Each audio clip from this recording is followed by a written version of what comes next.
Hello students, welcome to my channel. So student, जैसा कि आपके बीए सेकेंड सेमेस्टर में इंग्लिश लिटरेचर में लगभग मैं सभी यूनिट्स को कंप्लीट करा चुकी हूँ। और देखिए स्टूडेंट्स, आपके पेपर में एक्सप्लेनेशन करने के लिए ज़रूर आता है। तो आपके सिलेबस में जो सनेट है, जो पोएम है, ये सब मैं आपको करा चुकी हूँ। उसको मैंने जब आपकी सनेट, आपकी पोएम पढ़ाई थी तो एक एक वर्ड की मीनिंग बता कर बहुत अच्छे से समझा दिया था। और उसके अलावा स्टूडेंट्स, मैंने इंपॉर्टेंट क्वेश्चंस की वीडियोस भी अपलोड की हैं कि आपको एग्जाम की तैयारी किस तरह से करनी चाहिए। तो देखिए, एग्जाम में आपके एक्सप्लेनेशन करने के लिए भी आता है। जो भी पोएम और सनेट आपके सिलेबस में है, वहां से कोई भी स्टैंजा आपको उठाकर दे दिया जाएगा और बोल दिया जाएगा कि इसका एक्सप्लेनेशन कीजिए। तो सिर्फ एक्सप्लेनेशन नहीं करना होता है, आपको सबसे पहले उसका रिफरेंस देना होता है, कॉन्टेक्ट देना होता है, उसके बाद फिर पोएम का एक्सप्लेनेशन करना होता है। तो देखिए, सबसे पहले आपके सिलेबस में जो पोएम है, जो सनेट है, वो है विलियम शेक्सपियर की एक sonnet, let me not to the marriage of true minds. तो आज हम इसका एक्सप्लेनेशन करेंगे। आज मैं आपको बताऊंगी कि इस पोएम का एक्सप्लेनेशन आपको किस तरह से करना है। तो देखिए स्टूडेंट, सबसे पहला जो आपका स्टैंजा है वो है लेट मी, फिर dash dash dash to remove. ये आपका पहला स्टैंजा हो गया। तो अब देखिए, इसका रिफरेंस आपको किस तरह से करना है। तो देखिए, रिफरेंस टू द कॉन्टेक्ट। तो देखिए स्टूडेंट्स, यहाँ पे रिफरेंस एंड कॉन्टेक्ट मैंने एक में लिख दिया है। तो अभी मैं आपको बताऊंगी कि अगर आपको ये दोनों अलग अलग लिखना हो तो आप किस तरह से लिखें। तो देखिए, रिफरेंस मतलब देखिए स्टूडेंट्स क्या होता है। रिफरेंस में आपको ये लिखना होता है कि ये जो पोएम आपको दी गई है, जो स्टैंजा एक दिया गया है, वो किस पोएम से लिया गया है और इसके राइटर कौन है, ये सारी चीजें आपको रेफरेंस के अंदर लिखनी होती है। और देखिए, कॉन्टेक्स्ट में क्या लिखना होता है कि कोई भी पोएम है स्टूडेंट्स, तो एक पोएम के अंदर कोई भी पोएट सिर्फ एक स्टैंजा नहीं लिखते, वो कम से कम 3 से 4 स्टैंजा लिखते हैं। कभी कोई स्टैंजा 3 लाइन का हो जाता है, कोई 4 लाइन का। तो अब एक स्टैंजा में पोएट क्या बात कह रहे हैं और फिर दूसरे स्टैंजा में पोएट दूसरी बात करते हैं, फिर तीसरे में वो तीसरी बात करते हैं। तो एक एक स्टैंजा के अंदर पोएट क्या बात कर रहे हैं वो चीज आपको लिखनी होती है कॉन्टेक्स्ट के अंदर। तो देखिए, आपका जो पहला स्टैंजा क्या है, लेट मी, फिर टू रिमूव, ये 4 लाइन का एक स्टैंजा है। तो अब इस 4 लाइन के अंदर पोएट ने जो बात कही है, बस आपको थोड़ा सा उसमें बताना होता है, कॉन्टेक्स्ट में लिखना होता है कि इसमें पोएट हमें ये बताने की कोशिश कर रहे हैं। तो देखिए, पहले रिफरेंस। अब पहले आप लोग सिर्फ रिफरेंस पे ध्यान दीजिए। These line based on the great qualities of true love। देखिए, ये जो लाइन्स हैं, ये जो स्टैंजा है, ये बेस्ड है on the great qualities of true love है, क्योंकि इस स्टैंजा के अंदर पोएट लव के गुणों के बारे में बताते हैं कि सच्चा प्यार के गुण किस तरह के होते हैं, सच्चा प्यार की क्या क्वालिटीज हैं। Have been extracted from the sonnet number 116 Let me not to the marriage of true minds, written by William Shakespeare, who was a great poet, dramatist and sonneteer of Elizabethan age। अब देखिए, have been extracted मतलब होता है students लिया गया है या निकाला गया है, यानी ये जो स्टैंजा है वो लिया गया है फ्रॉम द सनेट नंबर 116। क्योंकि ये जो आपका सनेट है, let me not to the marriage of true mind, इसको सनेट नंबर 116 भी बोला जाता है।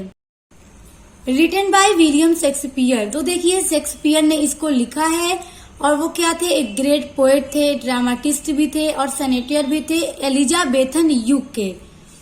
अब यहाँ से देखिए, यहाँ से पैराग्राफ चेंज होता है। अब यहाँ से स्टार्ट होता है आपका contest. Here the poet points out external difficulties and troubles cannot come in the way of true lovers। तो देखिए, इस स्टैंजा में पोएट हमें ये बता रहे हैं कि जो एक्सटर्नल डिफिकल्टीज हैं, यानी कठिनाइयां हैं या ट्रबल्स जो भी हैं, वो can not come in the वे।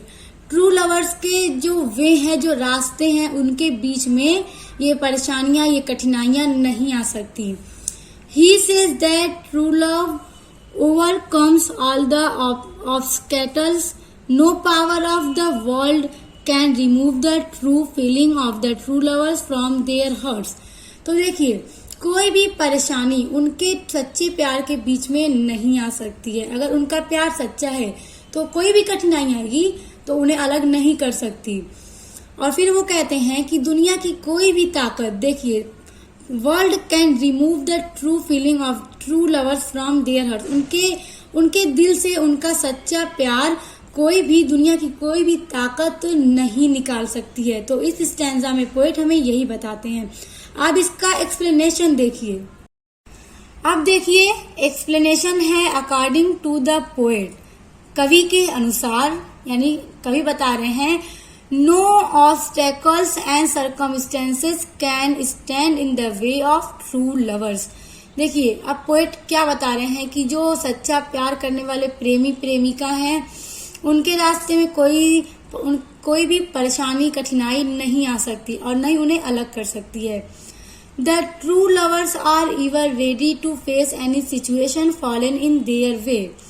जो ट्रू लवर्स हैं, जो सच्चे प्रेमी हैं, आर एवर रेडी, वो हमेशा रेडी होते हैं, तैयार रहते हैं, टू फेस एनी सिचुएशन, किसी भी तरह की सिचुएशन उनके रास्ते में अगर आ गई, उनके वे में अगर आ गई, तो वो उस परेशानी को फेस करने के लिए हमेशा तैयार रहते हैं। True love never change in the all circumstances, time और प्लेस। जो सच्चा प्यार होता है वो नेवर चेंज, यानी कभी नहीं बदलता है, इन ऑल सर्कमस्टेंसेस, किसी भी परिस्थिति में, टाइम और प्लेस, यानी समय और जगह के अनुसार सच्चा प्यार कभी भी बदलता नहीं है। अगर कोई किसी से सच्चा प्यार करेगा तो फिर वो उसके अच्छे बुरे दिन में भी उसके साथ होगा। किसी दूसरे पर्सन के मिलने से वो उसे नहीं छोड़ेगा, क्योंकि वो उससे सच्चा प्यार करेगा। तो इस स्टैंजा में पोएट यही बात बताते हैं। That love is never true that change after seeing someone bad days। देखिए, पोएट कहते हैं कि वो प्यार कभी सच्चा नहीं होता। That change after seeing someone's bad day, यानी कि अगर किसी का बुरा दिन आ जाए और उनका प्यार बदल जाए। यानी देखिए, अगर कोई दो लोग एक दूसरे से बहुत लव करते हैं और उसमें से अगर एक को थोड़ी प्रॉब्लम आ गई, किसी प्रॉब्लम में फंस गए, और वो जो उसको प्रेम करने वाला था, लव करने वाला था, वो उसे छोड़ दे कि अब तो इसके बुरे दिन आ गए, तो ये प्यार सच्चा नहीं होता। That love is never true which is done by looking at someone's good day। और फिर पोएट कहते हैं कि वो प्यार भी कभी सच्चा नहीं हो सकता जो किसी के अच्छे दिन को देखकर किया जाए। क्योंकि पोएट कहते हैं कि अगर कोई मतलब बहुत रिच है और कोई उसके पैसे को देखकर अब उससे प्यार करने लगे, तो वो प्यार कभी सच्चा नहीं होता। वो ये कहते हैं कि अगर कोई इंसान परेशानी में रहा हो और उससे प्यार कर लिया जाए, उसके अच्छे दिन को देखकर ना प्यार किया जाए, बल्कि उससे प्यार बस हो जाए, तो वो सच्चा प्यार होता है। किसी का अच्छा दिन देखकर अगर उससे प्यार का दावा किया जाए कि हाँ, हम तुमसे प्यार करते हैं, तो पोएट के अनुसार ऐसा प्यार कभी सच्चा नहीं होता है। Always true love is the one who is with you in your sickness or good and bad day।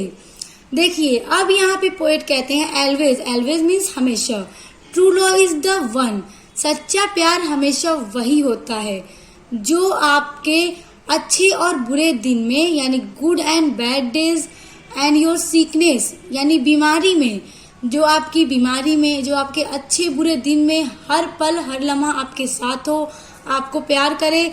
वो ये देखकर आपसे प्यार करना ना छोड़ दे कि ये तो बहुत बीमार हो गया, अब पता नहीं कब सही होगा, तो प्यार करना छोड़ दे, तो वो प्यार सच्चा नहीं होता। बल्कि आपकी बीमारी में आपका ख्याल रखे, आपके साथ हो, आपको कभी न छोड़े। आपके ऊपर कोई बुरा दिन आ जाए तो आपके साथ हो, अच्छा दिन और बुरे दिन हमेशा जो आपके साथ हो, वही प्यार हमेशा सच्चा होता है। और विलियम शेक्सपियर इस पोएम के थ्रू हमें सच्चा प्यार कैसा होता है वही बताते हैं। तो स्टूडेंट्स, देखिए क्या आपके अकॉर्डिंग ये सारी चीजें सही हैं जो पोएट बता रहे हैं, क्योंकि मैं तो इस बात से एग्री करती हूँ। तो आप लोग सब मुझे कमेंट करके जरूर बताइएगा कौन कौन इस बात से एग्री करता है। If the law is change with the passage of time it can not be called true love. देखिए, if the law is change, अगर कोई प्यार बदलता है with the passage of time, समय के गुजरने के साथ जो प्यार बदल जाता है, it can not be called true love, उस प्यार को हम सच्चा प्यार नहीं कह सकते। The true lovers are fearless. जो सच्चे प्रेमी होते हैं, जो एक दूसरे से प्यार करते हैं, ट्रू लवर्स होते हैं, वो फियरलेस होते हैं, यानी वो लोगों से नहीं डरते हैं। True love can not be remove from the hearts of lovers howsoever. और देखिए, जो सच्चा प्यार है, पोइट कहते हैं true love can not be remove, कभी समाप्त नहीं होता है। जो सच्चा प्यार है वो कभी समाप्त नहीं हो सकता है प्रेमी के दिल से। यानी एक सच्चा प्यार जो किसी से करेगा तो उसके प्यार को दुनिया की कोई ताकत खत्म नहीं कर सकती। चाहे कितनी भी कोशिश कर ले, उसके प्यार को, उसके दिल से, उसके लव को कोई मिटा नहीं सकता है। One may try to drive out the feelings of love from the hearts of true lovers. One may try to drive out the feelings. देखिए यहाँ पे पोएट वही बात कह रहे हैं जो अभी आपको मैंने बताई कि वन में try to drive out the feelings of love from the hearts of true lovers. यानी अगर कोई कितनी भी कोशिश कर ले उनके दिल से प्यार को निकालने की, उनके लिए फीलिंग्स को निकालने की, तो कभी नहीं निकाल सकता, क्योंकि सच्चा प्यार कभी भी बदलता नहीं है। तो देखिए स्टूडेंट्स, आपकी जो सनेट है let me not to the marriage of true minds, तो उसका जो पहला स्टेंजा है let me dash dash dash to remove, तो उसका एक्सप्लेनेशन पूरा कंप्लीट हो गया एंड आई होप कि आपको बहुत अच्छे से समझ में भी आ गया होगा। तो स्टूडेंट आप लोग इसको नोट डाउन कर लीजिएगा, तैयार कर लीजिएगा, एग्जाम में ये सब पूछा जाता है, एक्सप्लेनेशन करने के लिए जरूर आता है। अब देखिए स्टूडेंट्स, अब आपके इस सनेट में जो दूसरा स्टेंजा है वो है o no it dash dash dash taken. तो स्टूडेंट्स अब देखिए इसका कॉन्टेक्स्ट देखिए, क्योंकि रिफरेंस वही पहला जो मैंने आपको बताया, रिफरेंस तो आपका सेम होगा, क्योंकि लिखने वाले विलियम शेक्सपियर हैं और लिया गया है आपके let me not to the marriage of true mind से। तो रिफरेंस आपका वही होगा, कॉन्टेक्स्ट आपका चेंज हो जाएगा। इसमें देखिए इस स्टेंजा में पोएट क्या कहते हैं, here the poet points that true love is always steady and firm. देखिए यहाँ पर पोएट यहाँ पे कहते हैं कि जो सच्चा प्यार है वो हमेशा दृढ़ होता है और उसे उसके स्थान से हिलाया नहीं जा सकता। देखिए कह रहे हैं it can not B shaken from its place, यानी अगर कोई किसी इंसान से सच्चा प्यार करता है तो दुनिया की कोई भी ताकत लगा लो वो उससे छोड़ नहीं सकता, वो उसी से प्यार करेगा।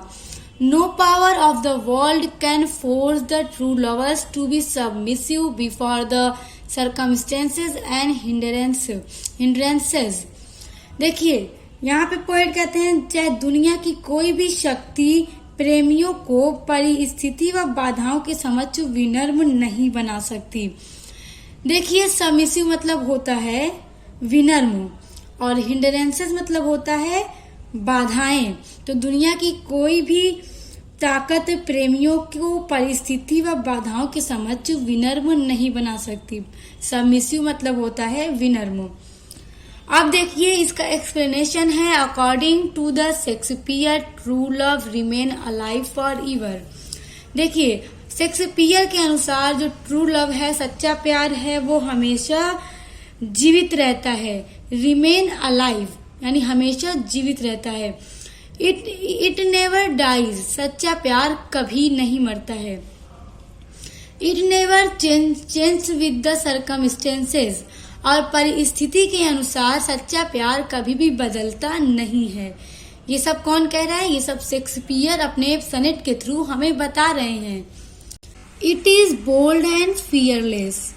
देखिए स्टूडेंट्स, विलियम शेक्सपियर कह रहे हैं कि प्यार क्या होता है? दृढ़ होता है और फियरलेस होता है। बोल्ड मीन्स दृढ़ होता है और फियरलेस मीन्स निडर होता है, यानी किसी से डरता नहीं है। The poet compares true love with A light house which shines constantly in the midst of violence storms. देखिए स्टूडेंट्स, यहाँ पे जो पोएट हैं वो एक सच्चे प्यार को यानी ट्रू लव को कंपेयर करते हैं। देखिए द पोएट कंपेयर्स यानी सच्चे प्यार की तुलना करते हैं with A light house which shines constantly in the midst of violence storms. जो समुद्र तट पर लाइट हाउस होता है, जैसे स्टूडेंट्स समुद्र होता है, वैसे पानी वाले जहाज चलते थे तो समुद्र में क्या होता था, बड़ा बड़ा स्टैंड बना होता था जिसपे लाइट जलती, तो वो क्या करते थे, नाविक को रास्ता बताते थे अंधेरे में। तो इसी से तुलना करते हैं कि समुद्र तट पर खड़ा रहता है और भयानक तूफानों के बीच खड़ा रहता है, यानी कितने भी तूफान आ जाएं वो तब भी खड़ा रहता है और लोगों को प्रकाश देता है। तो ठीक उसी तरह यहाँ पे सच्चा प्यार जो है वो भी मतलब चाहे उसके लाइफ में, उसके रास्ते में कितनी भी प्रॉब्लम्स आ जाएं, कोई भी सिचुएशन आ जाए, तो जो सच्चे आशिक होते हैं वो अपना रास्ता नहीं छोड़ते, अपनी मोहब्बत को छोड़ते नहीं है, बल्कि डट कर खड़े रहते हैं। तो इसलिए यहाँ पर लाइट हाउस से पोएट एक ट्रू लव की तुलना करते हैं, कंपेयर करते हैं। अब आगे देखिए, next the poet compares it is forms and constant like the pole star which always rises in the north and remains in the constant position. तो देखिए अब यहाँ पे पोएट दूसरी चीज से तुलना करते हैं। पोएट तुलना करते हैं एक सच्चे प्यार की पोल स्टार से।